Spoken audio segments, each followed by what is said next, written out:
Moving right on then, Shibani Sarkar is with us. Let's get her on board to talk a bit about the markets and about some sectors that she's bullish on. Shibani, hi. Good afternoon. Thanks much for coming on board. Give us your perspective on how you're reading into the broader end of the market. Do you believe that after all of this consolidation, correction phase, the valuations are looking good, or is it the blue chip names to swear by at this point of time? Hi, good afternoon, and thank you for having me on the show. So, way we are looking at markets, we've come off a year which has clearly been a roller coaster year. 2019 could clearly be an inflection point, but in the near term, it's possible that this volatility really continues in the run-up to the general elections. What we've looked at, in terms of mid-caps and large caps, we had a period of time where mid-caps were outperforming large caps significantly, and post that there has been a correction. So now if you compare mid-cap valuations vis-a-vis large caps, from an index perspective, we've seen that the valuations are now back to almost close to 2014 levels, which was initially the period where the initial stages of the bull run on the mid-cap sides really started. So with this kind of a valuation correction that we have seen, if you have like a 2-3 year kind of a perspective, this could be a period to really look at some of the mid-cap names which are high growth and high quality, both in terms of management as well as balance sheets. In the near term, however, given the fact that we are into a period where elections are clearly on the top of mind, there could be volatility in the markets, and that volatility continues for some time. But yes, from a valuation perspective, mid-caps vis-a-vis large caps, it does look attractive at this current period. However, the caveat being that one has to look at it over an 18 to 24 month period from an investment horizon. Okay, so after the recent correction, mid-cap certainly, especially in terms of valuations, does look very attractive. Hi Shibani, this is Mubina as well joining in into the conversation. I would particularly like to talk about your cautious view on the media space, and I think that's very interesting because we are at a time when we have the general elections that are in May 2019. It's definitely going to be a boost for revenue for print companies, for television companies, and of course we did have the news as well with respect to the hike for print company for print ads essentially. So why is it that you have your cautious stance on the media space? Yeah. So when we are looking at the media space, we are looking at it from a slightly longer term perspective. What you are saying is correct, that in the near term, from a revenue growth trajectory and in terms of numbers, it's possible that numbers are fairly healthy and all the near term triggers are there from a media sector perspective. But what we are seeing from a longer term perspective is that this is a sector which is prone to significant amount of disruption, and that disruption could lead to a completely new change in terms of dynamics of the sector, pricing, revenue model, etc.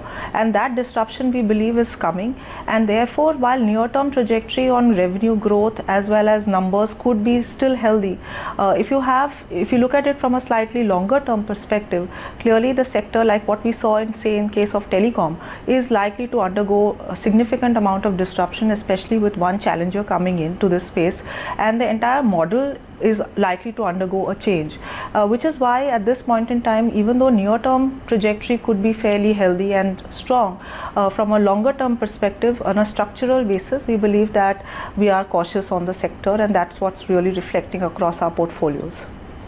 Okay, Shibani, another fact that you're keeping on your radar is the mid-cap IT space. Now, what makes you bullish and feel that the mid-cap names could actually outperform the blue chip ones? No, so just a correction here, we are actually cautious on the mid-cap IT space. So, if you look at IT overall, last year clearly was a structural trend where we saw the sector as a whole outperforming very significantly. Our view is this year it will be more stock specific in nature.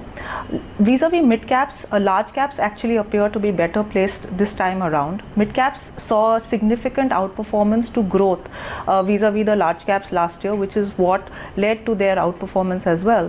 However, this year around we are seeing that the difference in terms of growth between large and mid caps, while the differential will still be there, but the differential will narrow to some extent, and that is why we believe that given current valuations, large caps actually appear to be better placed than the mid caps in the IT space.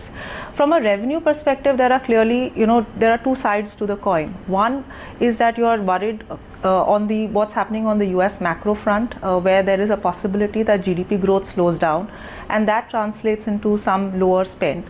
On the other hand, management commentary continues to be fairly bullish. You are seeing very strong deal wins, and you're also seeing pickup in terms of digital deal sizes per se. On margins, clearly there is pressure. So like last year where we saw rupee as a tailwind, that tailwind is clearly absent, and the cost of doing business has gone up, which means that companies need to spend more in terms of localization, higher subcontracting costs, etc., which is all leading to margin pressure. So unlike a very secular sectoral trend that we saw last year, it's going to be far more stock specific in nature this time around, where IT as a sector is concerned. All right. Let's also talk about your view on financials. Slowly the stance toward banking names is turning more and more positive, and more specifically corporate banks. You as well do like the idea of asset quality woes now finally coming to an end? Yes, so I think clearly over the last 2 quarters we have seen that trend where slippages incrementally have been coming off. Slippages clearly peaked in Q4 of FY18, and since then we have seen a trend of asset quality improving at the margin. Also, some big ticket resolutions should come through over the next few months or a few quarters, which will help in terms of reduction in gross NPLs from a system-wide perspective. Also, from a corporate private sector bank perspective, why we like a few of these names is essentially because apart from the asset quality story which we discussed, is these banks have actually managed to build a very strong liability franchise. In today's environment, we've seen a scenario where credit growth has been strong, but deposit growth has clearly not picked up pace, and therefore banks which have a very strong liability franchise, which have been able to build up high low-cost deposits in form of current and savings accounts, are far better placed to manage margins as well as profitability, which we believe some of the private sector corporate name banks have been able to do. So it's a combination of lower credit costs as well as improvement in core profitability, which makes us positive on the private sector corporate banks. Shibani, thanks much for joining us with your take on the various sectors and your outlook on how to navigate a market like this.